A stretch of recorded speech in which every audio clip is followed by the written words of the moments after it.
আজকে আমি দেখাচ্ছি আপনাদেরকে আমার এইটাকে করবীয় বলে, আবার কাঠগোলাপ বলে অনেকে।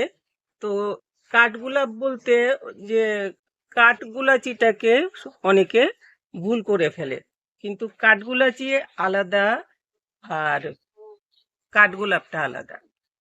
তো এই যে ফুলগুলো, এগুলো কিন্তু একদম গাছটা একদমই করবী ফুল গাছ, যে করবী ফুল গাছের মতো। আমি তো আগে এটার ভিডিও করেছি, কিন্তু ফুলগুলো ওইরকম ভাবে দেখাতে পারিনি আপনাদেরকে। আমার বেশ কয়েক রকমের আছে। তো এক্ষুনি এক্ষুনি দু ধরনের ফুটেছে, এই যে তিন ধরনের ফুটেছে এক্ষুনি এক্ষুনি। আহ, তো এই এই যে এটা একদম গোলাপ ফুলের মতো হয়েছে দেখতে। আমি এই জন্য ভাবলাম যে একটুখানি আপনাদেরকে দেখাই। এটা গোলাপ ফুলের মতো হয় প্রত্যেকবার। এই সময়টাতে ফেব্রুয়ারির মাঝামাঝির থেকে ফুল ফুটতে শুরু করে। আমার এইটা সাদা, এটা সিঙ্গেল পেটেলের সাদা। কম হয়েছে এক্ষুনি, গাছটা খুব শক্তি কম। আমি তো এমনি ফেলে রেখে দিয়েছি সেই কবে, কিছু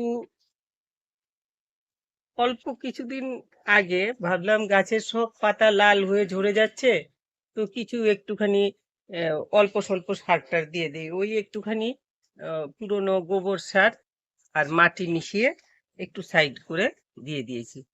তো এরকম করে দিয়েছি দেওয়াতে এই গাছটা একটু শক্তিটা কম খুব, তাও দুটো দুটো তিনটে করে ফুল ফুটছে। আমি ভাবলাম যে এক্ষুনি যদি আমি ভিডিওটা না করি তাহলে আহ, হয়তো এইটার ফুল শেষ হয়ে যাবে, বা এইটাতে ফুল অনেক দিন পর্যন্ত ফুটতে থাকে। এইগুলোতে সবগুলোতে এইরকম থোকা থোকা হয়ে অনেক বড় বড় থোকা হয়। এই যে এতগুলো ফুল, এটাতে তো অনেকগুলো ফুটেছে, দুটো চারটা ছটা সাত আটটা নটা, এই আরো কলি আছে, আরো পাঁচ ছটা কলি আছে, 10টা ফুল ফুটে রয়েছে এখনই, আরো পাঁচ ছটা কলি আছে। এই যে এটাতে এতগুলো। তো এইরকম কালারটাও খুব সুন্দর। আমি এই থোকাটা আর অন্য কালারের এক্ষুনি পাইনি আর কি। এইটা শুধু এই একটাই আছে আমার। আর এটা তো সিঙ্গেল পেটেলের একদমই সাদা। এটা ফোটে আরো বেশি হয়ে, প্রথম ফুটেছিল, এখন গাছটা খুব শক্তি কম। যাই হোক, তবু তো ফুটছে, দুটো চারটা করে ফুটছে। এইটা সাদা। আর আরেকটা আছে, এইটাতে এইখানে আছে আরেকটা। এই যে এটার কালারটা খুব সুন্দর, কালারটা আসছে কিনা জানি বুঝতে পারছি না, হালকা একটা হলদে কালার। আর এইটাতেও অনেক ফুল ফোটে, এইটাও কিন্তু ডাবল পেটেলের ফুল হয় এটাতে। এই যে ফুলগুলো খুব সুন্দর ফুল হয়। আমি গাছগুলোর ওইরকম যত্ন নিতে পারি না, ওইটাই। এই যেমন এখন ফুলগুলো হয়েছে, এগুলো আহ, ওজনে এই যে কাত হয়ে যাচ্ছে, একটা সাপোর্ট কিছু লাগে এগুলোর, নইলে পরে ফুলের ভারে একদম নুয়ে যায়। তো ওইটাও আমি করে উঠতে পারছি না, এখানে বেঁধে দিয়েছিলাম, তাও নেমে গেছে বালটা। এই দিলে পরে কিছুটা থাকবে। এইরকম ভাবে আহ, এই গাছগুলো আপনারা করতে পারেন। অনেকে বলে যে গাছগুলো যেহেতু করবীর করবী ফুলের ফ্যামিলির, একই একই টাইপ, করবী ফুলের তো সব কিছুতেই একটু বিষাক্ত ব্যাপার, সেই জন্য অনেকে ভয় পায়। ওই রকম চিন্তা করলে অনেক গাছের মধ্যেই অনেক বিষাক্ত ব্যাপার থাকে। তো আমরা একটুখানি ঘরে বাচ্চা কাচ্চা থাকলে একটু সাবধানে রাখলেই হয়ে যায়। আর ফুল তো দেখতে খুবই সুন্দর হয়, গাছ আর একটু বড় হলে আর একটু আরো বেশি করে ফুল হবে। আমি এই গাছটাকে কেটে ছেটে দিছিলাম, এইটাকেও দিয়েছিলাম, আর ওইখানের যে গোলাপি রঙের যেটা আছে ওইটাকেও দিয়েছিলাম। তো ওইগুলোর থেকে যেই ছোট ছোট ডাল কেটে আমি আবার চারা বসিয়েছিলাম।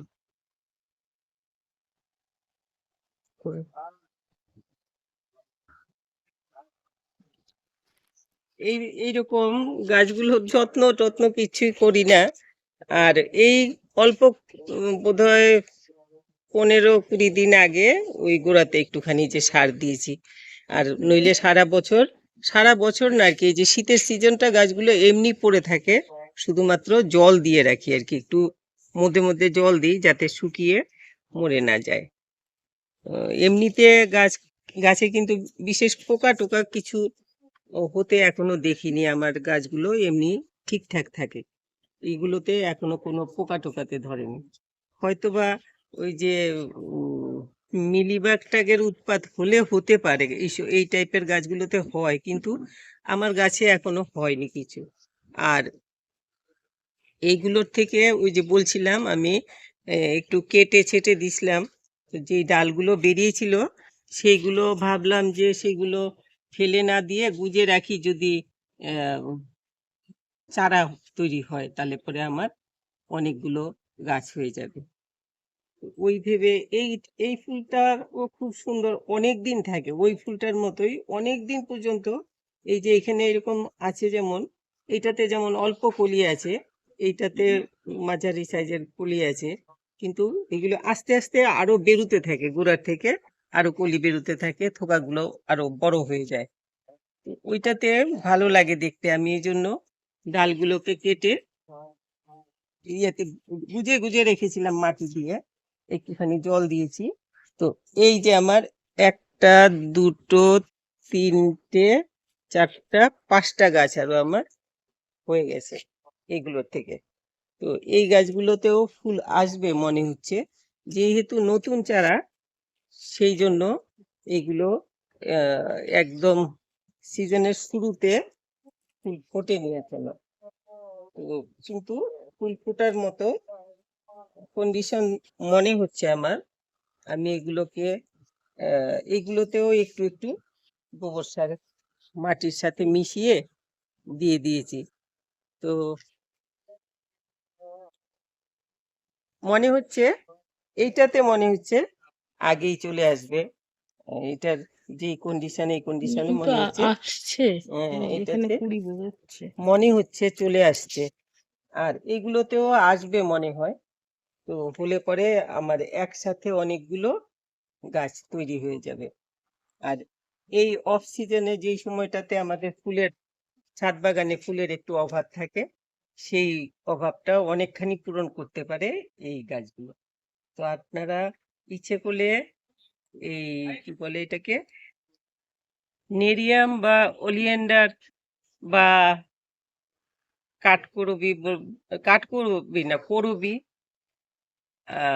বা গোলাপ, এখন কাঠগোলাপ বলতে অনেকে এটাকে কাঠকরবি বলা হলো ভাবে। কাঠকরবি আমার আছে, কিন্তু আমার বাসায় কাঠকরবি 3 রকমের আছে, লাল, সাদা আর কাঠগোলাচি আর কি।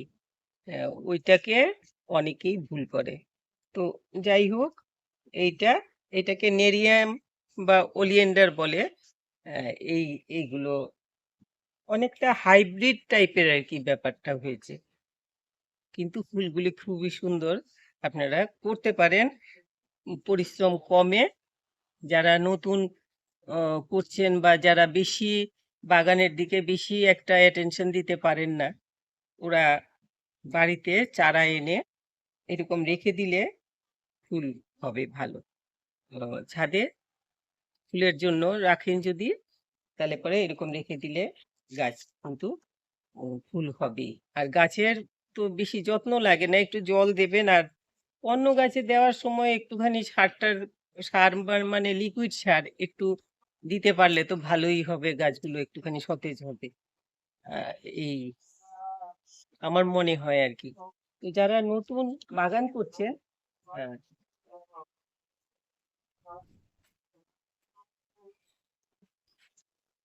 যারা নতুন বাগান করছেন, আপনারা এই করবি ফুলটা, এগুলো হাইব্রিডও বলতে পারেন, এইগুলো বাড়িতে লাগাতে পারেন। নতুন বাগান বা যারা সময় পান না, অফিসে চাকরি করেন বা স্কুল কলেজে চাকরি করেন যারা, কিন্তু ফুল গাছ লাগাতে চান, ছাদে ফুল হোক বা বাড়িতে ফুল হোক সামনাটাতে, ওইটা ভাবেন, কিন্তু করে উঠতে পারেন না সময়ের জন্য। তো এইগুলো চারা লাগিয়ে রাখলে, এই যেরকম ইয়ে থেকে দেয়, কি বলে, নার্সারির থেকে যেরকম বিক্রি করে ওরা, ওই চারাটা এনে একটা টবে বসিয়ে রেখে দিলে তাও কিন্তু গাছ ফুল হবে, গাছে ফুল হবে। আর এই জানুয়ারির শেষের দিকে একটুখানি গোবর সার আর মাটি মিশিয়ে একটু দিয়ে দেবেন। তার সাথে যদি সম্ভব হয় চা পাতার গুঁড়ো, ডিমের খোসা গুঁড়ো করে, চা পাতার গুঁড়ো বলছি, শুকনো চা পাতা যেগুলো ওয়েস্টেজ সেগুলো, আর ডিমের খোসা গুঁড়া করে সেগুলো দিয়ে দিতে পারেন। একটুখানি ডিমের খোসার গুঁড়ো, চা পাতা আর গোবর সার মিশিয়ে ও সাইড গুলো একটু খুঁড়ে দিয়ে দিলে পরে, তাহলে কিন্তু গাছ ফুল আসার আগটা হলো ওই জানুয়ারির শেষের দিকটা, ওই টাইমটাতে দিয়ে দেবেন। জানুয়ারির শেষের দিক বা ফেব্রুয়ারির শুরু, এই সময়টাতে দিয়ে দেবেন, তাহলে পরে গাছে খুব ভালো ফুল হবে। আর ওষুধপত্র লাগে না, আমি এগুলোতে কোনো ওষুধ দিই না, কোনো রোগ পোকা কিচ্ছু হয় না এগুলোতে। তো এগুলোর জন্য বেশি পরিশ্রম করতে হয় না। যাদের সময় কম কিন্তু ফুল ভালোবাসেন, চান যে গাছে ফুল হোক বা ছাদে ফুল হোক বা বাড়িতে সামনাটাতে ফুল হোক, লন টন থাকে, ওদের এই গাছ লাগাতে পারে। তো এই আমি আজকে দেখালাম। আমি বেশিরভাগ সময়ই ভিডিও গুলো করি, ফুল গাছের ভিডিও গুলো করি যখন নাকি গাছে কোনো ফুল থাকে না, আর গাছের শুধু হয়তো চারা লাগাচ্ছি বা ওই ছাঁটাই করছি, ফুল টুল শেষ হয়ে গেছে, ছাঁটাই করছি, এরকম সুন্দর ফুল শুদ্ধ গাছ আমার আর দেখানো হয় না। তো এই জন্য আজকে আমি ভিডিওটা করলাম, যাতে আপনাদেরকে দেখাতে পারি। তো আপনারা এই কি বলে করবি ফুল বিভিন্ন ধরনের আছে, আরো অন্য অন্য রকমও আছে, আমি পাইনি এক্ষুনি। তো আমি আরো পেলে নিশ্চয়ই আরো আনবো। এক্ষুনি আমার বাড়িতে 3 রকম আছে, আপনারা লাগাতে পারেন। সবাই খুব ভালো থাকবেন। আর আর যদি কেউ চারা চান, তাহলে পরে আমার কাছে চারা আছে, আমি দিতে পারবো। হার্ডি গাছ আছে, বাচ্চাতে চারা মরবে না, ভালো থাকবে। আর যদি কাছে হয়, যোগাযোগ করে এসে নিয়ে যেতে পারেন, বা যদি দূরে হয় তাহলে আমার সাথে যোগাযোগ করবেন। তো সবাই খুব ভালো থাকবেন, আর এই গাছ লাগান, পরিশ্রম করতে লাগে না, খুব ভালো গাছ, ফুল হয় অনেক বেশি, আপনার ছাদ বাগানের সৌন্দর্য অনেক বাড়িয়ে দেয়। আজকে আর বলছি না, সবাই একটুখানি লাইক শেয়ার করবেন, ভালো লাগলে একটু সাবস্ক্রাইব করবেন যারা সাবস্ক্রাইব করেননি এখনো। সবাই খুব ভালো থাকবে।